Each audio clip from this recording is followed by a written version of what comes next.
same thing again for the other side.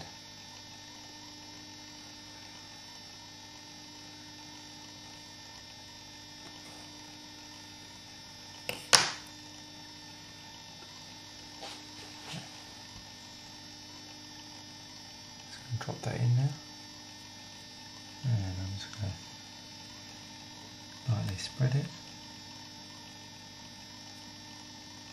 Also trying to avoid getting too much buttercream on it. And we've got our ears. Now we can, you notice here that we've got our guide from the Wilton tin, and we're making this one here in the top left hand corner. Okay, so next bit is the face, and for the face we're going to try freehanding and we'll see what happens. I'm going to start up in the left hand side here.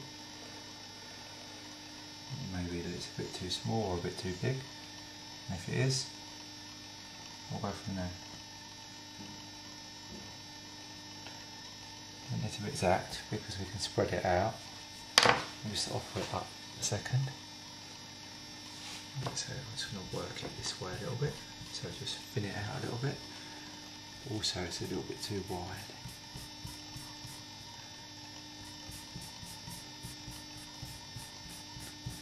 I'm sorry, as in this way, it's a little bit too elongated at the moment. Try and get this all the right size. It may be that we have to just do this again, but we'll see. I think we're getting there. So I'm going to offer this up, and just going to get just follow the line here. So cut away this excess here that we don't want, and I think we're almost there on that bit, so we can just go over that again, and the edges will all be neatened up when we come to pipe.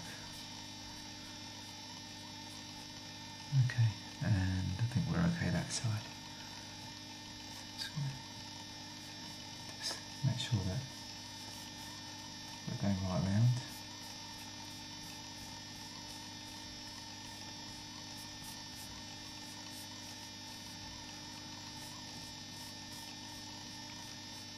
And then we can just push the edges down a bit, so once the fondant goes on it doesn't look like it's out of place. So once the piping goes on. Right. So what I've just done here is, if you look a little bit closer, I've just carved some of the features, some fondant away from some of the features, in particular like around the feet. You'll see that just here we're just taking a bit of the fondant away with our knife, and just gone around the head, for example, and around the ears. You'll see just here that we've taken the fondant round and around the hand, just so that we can get the fondant a nice, to give a nice sharp finish to the cake. Danielle's now doing is just beginning to pipe the buttercream icing. So what we've got is a disposable icing bag and a large star nozzle, and she's just slowly squeezing from the top, applying a bit of pressure. And if we look here, you can see that she's just going round, adding in the buttercream. Get a good angle here.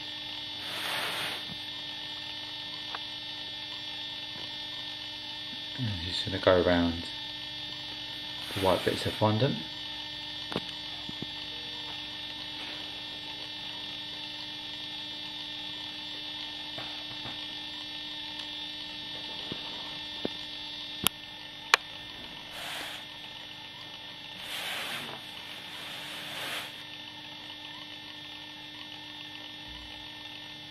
And the trick with this is not to pull too far, when you squeeze the icing out. Trying to get them all the same sort of uniform height. And so she's just sort of slowly pulling the icing bag and nozzle away from the buttercream, and then stopping squeezing and gently releasing, so that we get a nice height on the buttercream.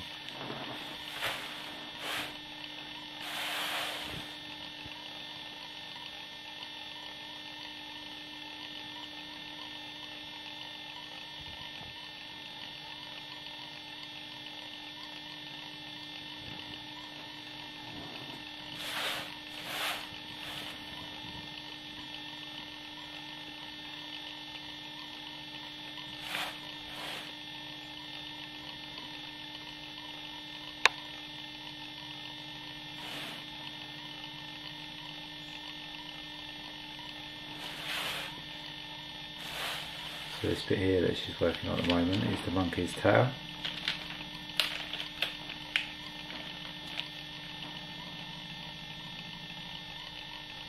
You'll see when she gets to the edges, she's just putting a nice layer of buttercream covering the white icing below. Okay, so we can see here we've got a nice effect building up.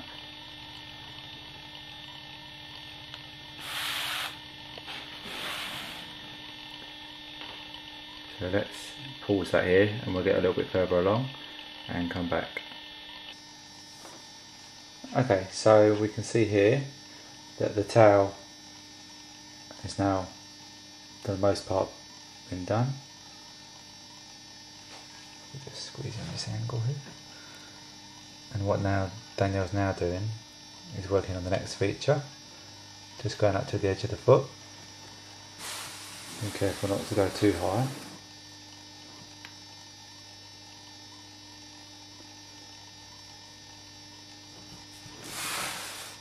Basically she's just going to work around each feature.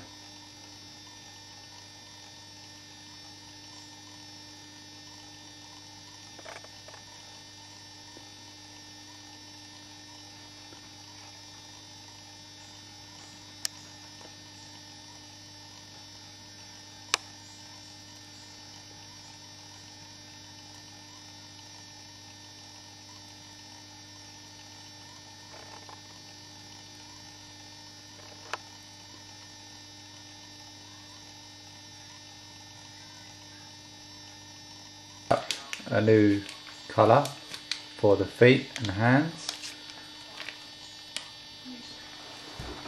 in a clean new disposable piping bag. I'm also using a different nozzle. This nozzle's a 30 number. It's just to give it a little bit more depth and definition. Because it's a bit smaller than the other one.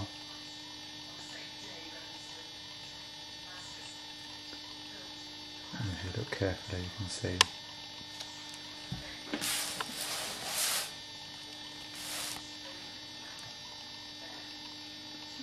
if we look here we can see that the piping is smaller. Okay, so we've made up a new colour here and we're using that for the feet. So we've got a new piping bag with the colour in and a smaller nozzle. It's a number 30 nozzle, is that right? Yeah.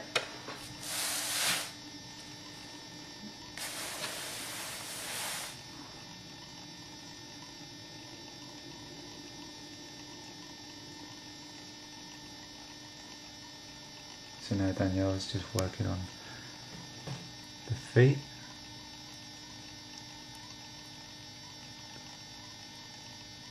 And once this detail is in, can then revert back to the brown up to the edges. The reason for not finishing off the brown right now is that we need to make sure there's enough room to give the look we're looking for, i.e. with a 3D effect for the feet. If we carried on doing the brown, it would be difficult to judge how close up to the foot we can get. So just by completing the border here, and then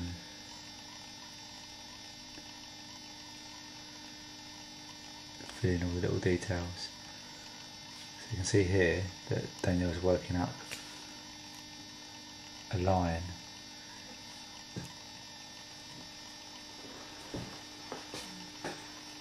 And that is the line separating the 2 feet.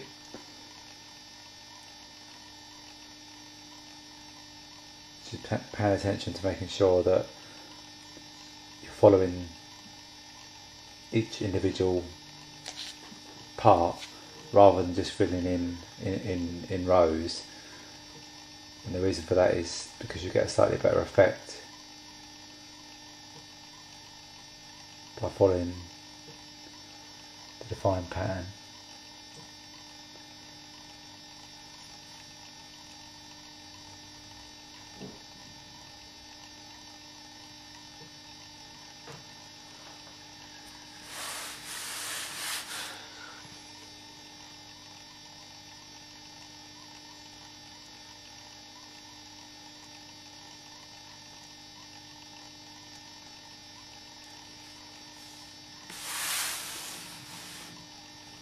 And what we'll do at the end is we'll add in a bit of detail with some black. Okay, I'm going to turn it off now. You can see now that we've got most of it covered in fondant now. The feet are starting to take shape. So we're marking out in black. We put a bit of buttercream up here, and that's for the eyes. With the eyes in fondant icing here, so we've got a bit of rolled out white fondant icing, and I'm going to attempt to. Okay, so we've got our buttercream on the cake now. Most detail is in. We need to just roll out a bit of white fondant icing for the eyes. So we've got that rolled out here, and I'm going to attempt to freehand this again. Create the eyes. If it doesn't go quite right, we can always come back and try again in a minute.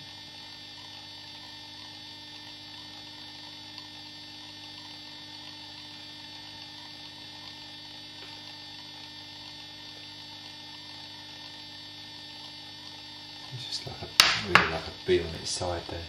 See that? And I think we probably just want to make them a little bit longer, a bit taller. I'm just going to roll that a little bit.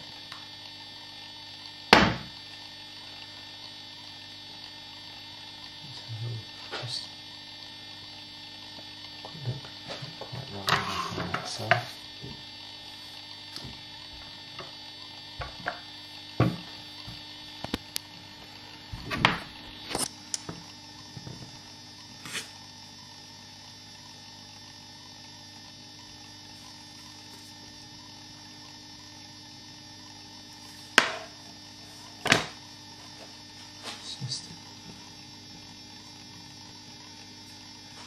I'm not really too happy with that one. I'm going to try again.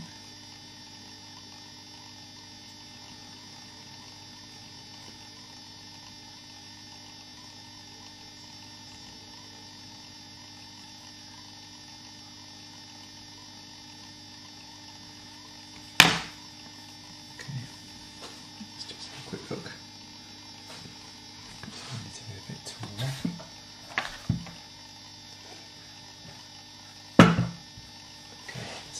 Better.